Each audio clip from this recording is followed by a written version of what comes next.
Hola amigo, ¿alguna vez te has preguntado por qué eres católico? Esa es la pregunta de la que vamos a hablar hoy en este programa, aquí con Andy Colón en Conociendo tu Fe.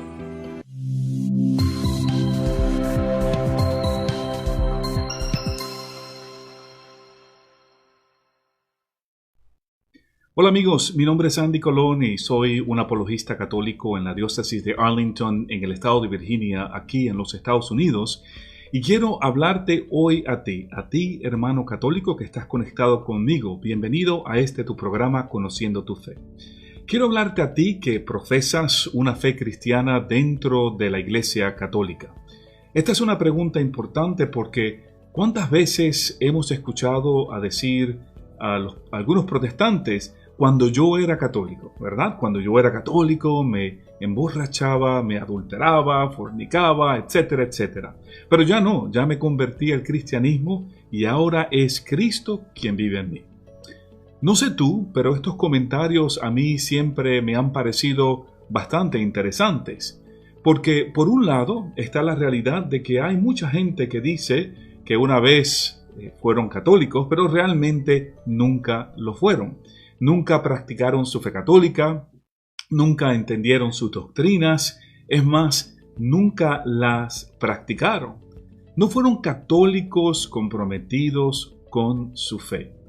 Nunca le dieron la importancia a la fe católica que ella merecía y por lo tanto, cuando dicen que como católicos cometieron tantos pecados graves, lo que realmente están diciendo son dos cosas. O que nunca fueron verdaderamente católicos, o que fueron unos católicos practicantes terribles. Porque un católico comprometido con su fe no comete este tipo de pecado grave, no se emborracha, no fornica, no ve pornografía, etc. Es como decir, yo pertenezco a un club, pero no me sé las normas del club, nunca las practico, no voy a las reuniones del club. Podré decir cuántas veces me dé la gana que soy miembro de este club, pero la realidad es que nunca realmente lo he sido. Por otro lado, cuando escuchamos este tipo de comentarios, hay cosas que llaman la atención porque hasta cierto punto no tienen sentido. Por ejemplo, he escuchado personas decir, no, yo era antes católico, pero ahora soy cristiano. ¿Cómo? O sea, que cuando eras católico se te enseñó a adorar a Buda o a otros dioses, porque que yo sepa, todos los miembros de la Iglesia Católica son cristianos. Pero estas personas que hablan así, simplemente lo que están haciendo es demostrando lo que es obvio. Nunca fueron católicos comprometidos con su fe. Y por eso, como nunca entendieron su doctrina católica, ni sacaron tiempo para estudiarla y mucho menos para aplicarlas en sus vidas, tan pronto vino un protestante con una teología diferente. ¿Qué hacen? Se unen a una iglesia diferente y terminan, en ocasiones, no tan solo siendo protestantes, sino peor aún, siendo algunos de los protestantes más anticatólicos que usted pueda conocer. Seguro, algunos de ustedes están pensando, pero Andy, yo conozco a personas que aparentan estar comprometidos con su fe, personas que van a la misa todos los domingos, que dicen que son muy católicos, pero cometen y hacen cosas sumamente feas. ¿Acaso estás sugiriendo que nosotros ignoremos a estas personas? No, hermano, no lo estoy sugiriendo así. Mi punto es que estas personas no están viviendo comprometidos con su fe. Por lo tanto, si se convirtieran al protestantismo, no pueden utilizar su experiencia como católicos como punto de referencia o como si fueran modelos de lo que es ser católico. Aquí lo importante es que nosotros nos hagamos este cuestionamiento, porque es un cuestionamiento sumamente importante. Yo no estoy criticando a los que una vez fueron católicos y ahora son protestantes. Yo te estoy hablando a ti, católico de hoy. Tú que dices que eres miembro de esta iglesia católica. Tú que has sido bautizado dentro de la iglesia, que has hecho la primera comunión, quizás has hecho la confirmación.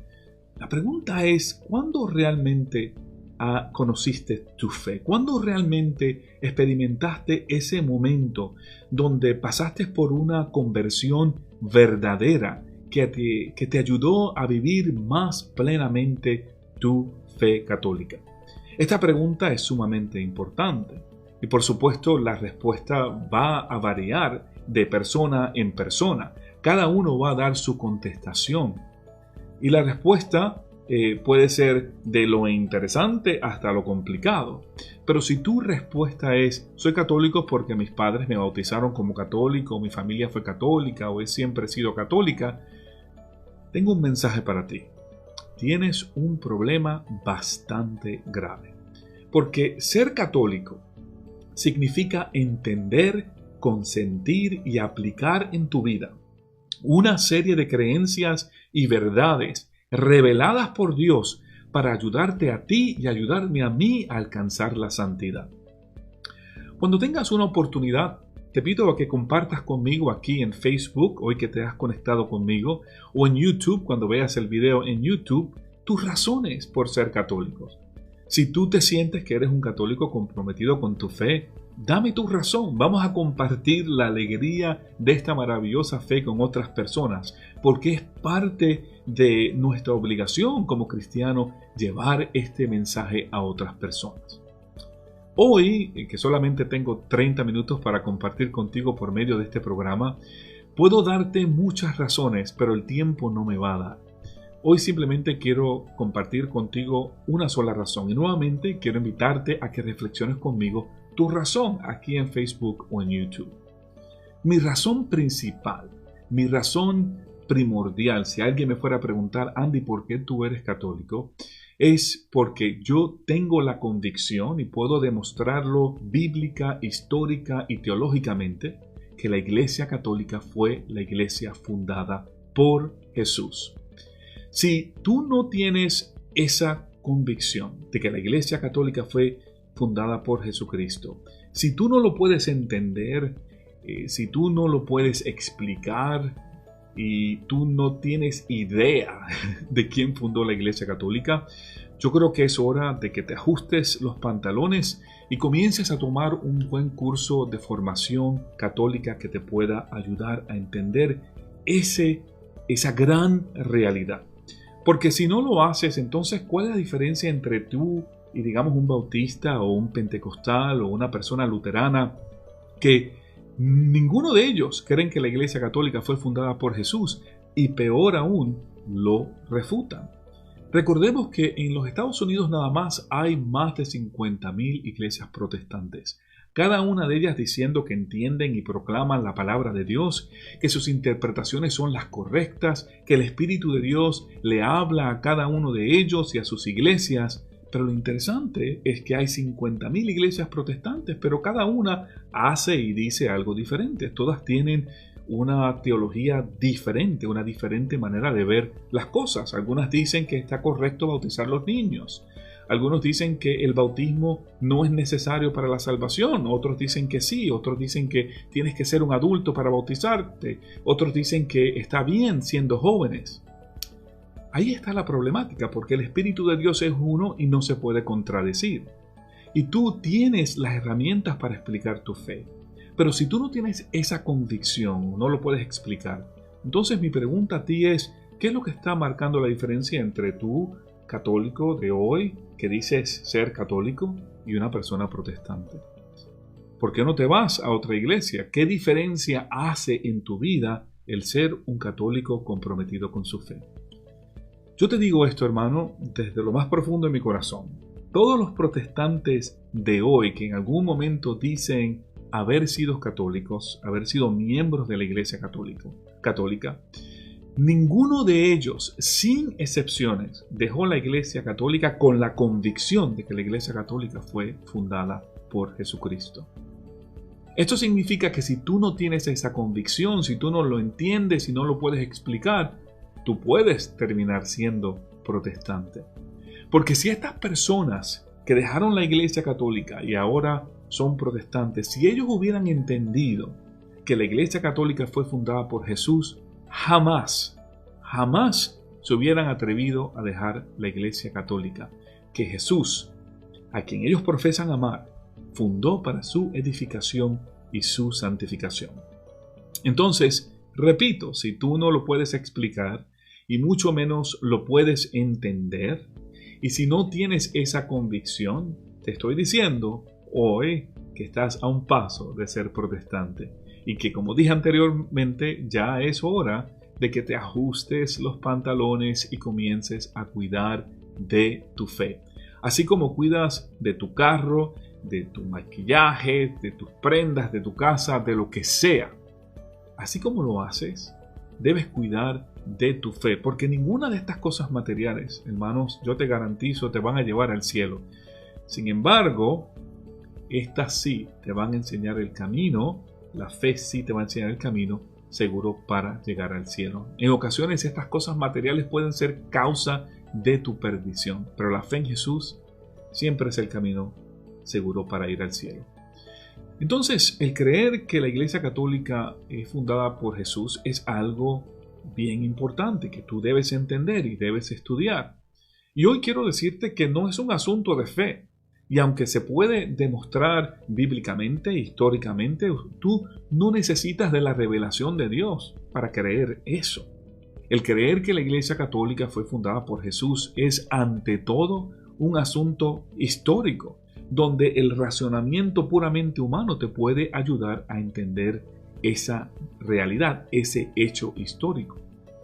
En Estados Unidos hay una gran cantidad de teólogos católicos muy importantes y muy famosos, y es interesante ver que algunos de ellos fueron teólogos protestantes, y en el caso de un grupo de ellos, como es el caso de Scott Hahn, si no has escuchado hablar de él, te invito a que averigües, a conocer un poco más sobre su testimonio y estudies sus escritos de teología.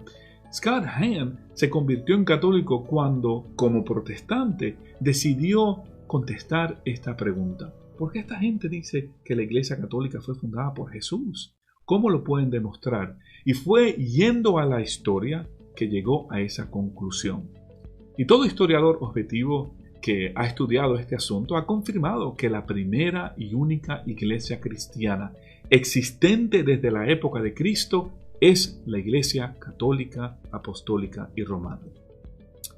Y si tú eres protestante y me estás escuchando y no me crees, pues yo te reto a que me des una cita histórica que sea contraria a lo que estoy diciendo. Precisamente te reto a ti y también reto a cualquier católico ignorante que le gusta buscarle las 5 patas al gato, que nombre un solo texto histórico en los primeros 300 años del cristianismo que mencione alguna iglesia protestante de hoy, y no lo vas a encontrar. No lo vas a encontrar. Las únicas referencias que vas a encontrar es una referencia o son referencias a la Iglesia Católica. Y no lo vas a encontrar porque estas iglesias protestantes que existen hoy no surgen sino hasta el año 1517. Los luteranos, por ejemplo, surgen en el año 1521. Los presbiterianos en el 1560. Los calvinistas en el 1533. Los anglicanos en el 1534. Los metodistas en el 1791. Los testigos de Jehová, si es que fueran a considerarse cristianos, que es una pregunta que nos tenemos que hacer, no surgen sino hasta el año 1876. Los mormones hasta el año 1830 y algo. Los bautistas hasta el año 1611. Y este grupo de protestantes que se autodenominan evangélicos o pentecostales no surgen sino hasta el año 1016 o 1901. Son iglesias recientes. Sin embargo, la historia nos dice algo diferente sobre la Iglesia Católica. Y hoy quiero compartir contigo uno de los tantos puntos que puedo compartir porque nuevamente solamente tengo 30 minutos. Hoy te quiero hablar de un gran hombre, un gran santo de la Iglesia, San Ignacio de Antioquía. Este maravilloso santo llegó a ser el tercer obispo de Antioquía. El primer obispo, la historia nos dice, fue San Pedro, el apóstol del Señor. Y San Ignacio nace en el año 70 y muere en el año 107. O sea, escucha con detenimiento, nació en el año 70. Esto significa que él nació antes del final de la era apostólica. Y quizás tú te preguntes, ¿qué es la era apostólica? ¿Qué es lo que la Iglesia Católica enseña sobre la era apostólica? Bueno, la era apostólica, y podemos hablar mucho de esto, pero en resumen, se refiere a ese periodo de tiempo que comienza con el ministerio de Jesús y termina con la muerte del último apóstol.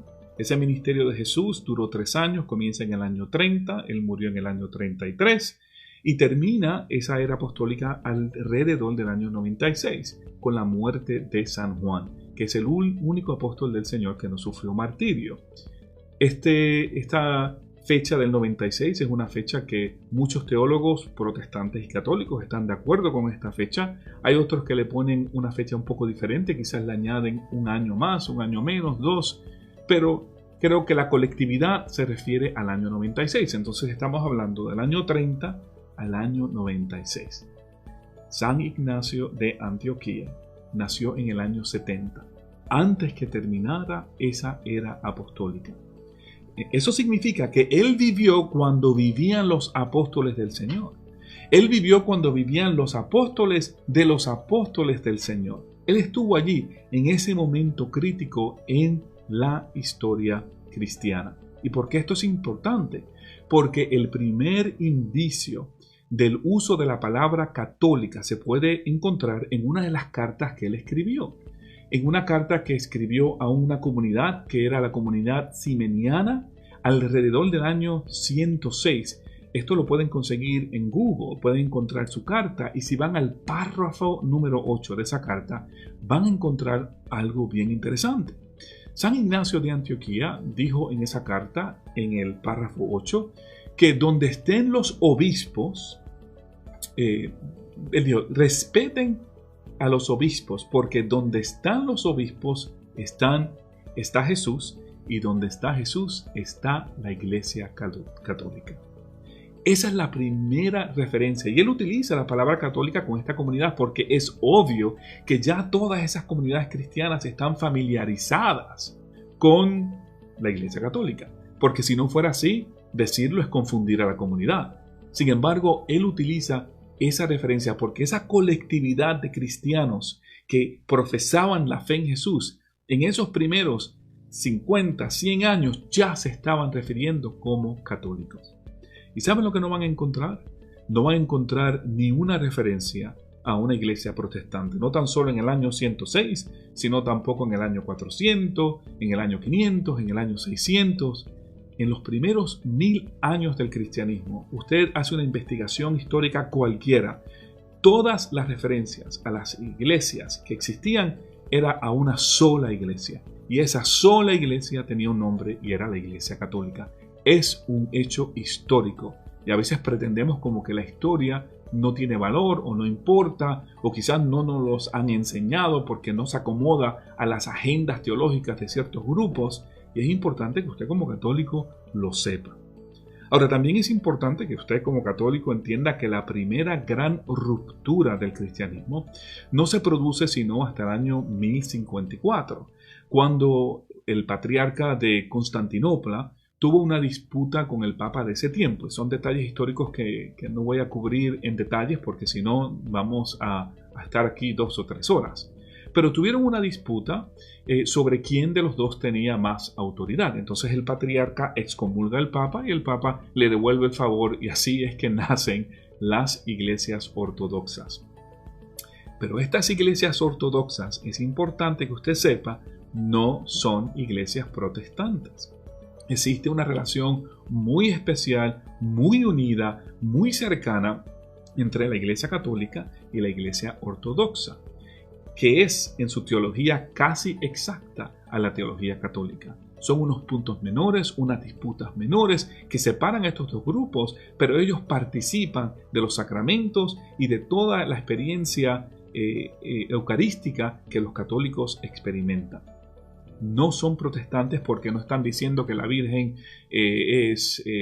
tuvo 28 hijos, ni tampoco están diciendo que los católicos son idólatras, son ortodoxos y comparten en la gran mayoría de su teología lo que nosotros los católicos, apostólicos y romanos creemos. ¿Cuándo es que surge la primera iglesia protestante? Esto no surge sino hasta el año 1517, cuando Martín Lutero desató el movimiento protestante y luego fue seguido por Calvino, Zwinglio, Enrique VIII etcétera, etcétera, etcétera. Hasta el día de hoy, donde encontramos a más de 50.000 iglesias protestantes por todo el mundo. Desde entonces, sabemos que este protestantismo se ha dividido en muchas iglesias, pero sin embargo, la única iglesia que fundó y se mantiene permanente es la Iglesia Católica, Apostólica y Romana. Ahora, quiero aclarar algo importante. Esta declaración no significa que no hay bondad, que no hay compromiso, que no hay entrega en las iglesias protestantes. No, hay mucha entrega en muchas de estas iglesias por parte de muchos hermanos separados. Esto tampoco existe que estos hermanos separados no pueden ir al cielo. Obviamente la Iglesia Católica tiene toda una enseñanza sobre la salvación y dentro de esas, uno de los pilares de esas enseñanzas es la misericordia de Dios. Entonces ponemos en la misericordia de Dios su salvación. Y esto tampoco significa mucho menos que nosotros los católicos, porque decimos que la Iglesia Católica fue fundada por Jesús, que somos mejores que los protestantes. Porque no es así. Esto no es cuestión de ser mejor, esto es cuestión de ser certero en la historia y en la interpretación bíblica y teológica del cristianismo. Porque lo cierto es que si usted es un católico que fornica, adultera, se embriaga y comete pecados graves y no está comprometido con su fe, yo te aseguro que hay muchos protestantes que viven mejor su vida cristiana que tú. Es así, esa es la realidad. Esa es la triste realidad, porque tú, siendo parte de la iglesia que fundó Jesús, no estás comprometido con tu fe y no estás viviendo bien tu fe cristiana. Sin embargo, esto lo que sí significa es que hay algo muy especial dentro de la Iglesia Católica y es lo que nosotros llamamos la doctrina santa, esa doctrina dada por la boca de Dios a la iglesia que Él fundó. Mateo 16:18, tú eres Pedro y sobre esta piedra yo edificaré mi iglesia en singular. Esa iglesia tiene toda la doctrina santa que te puede ayudar a ti a alcanzar la santidad, a ti a vivir mejor tu vida, a ti a vivir mejor tu fe cristiana. El Concilio Vaticano II, en la Constitución Dogmática sobre la Iglesia, y así es que se llama ese documento, Constitución Dogmática sobre la Iglesia, afirmó que la plenitud de los medios de salvación existen dentro de la Iglesia Católica precisamente porque fue fundada por Cristo.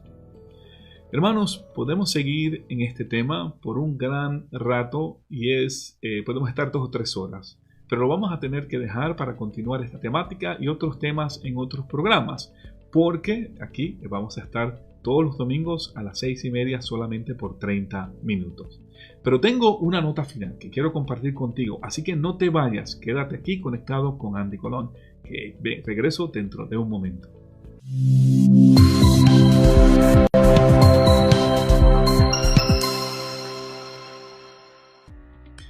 Hermano, aquí estoy de regreso nuevamente para invitarte a que me ayudes con esta evangelización, compartiendo estos videos con otras personas, haciendo un share aquí en Facebook. Dale share, compártelo con otros hermanos católicos que conoces o personas que tú sabes que están blanditos en su fe y quizás estos mensajes los pueden ayudar a estar un poco más comprometidos como católicos.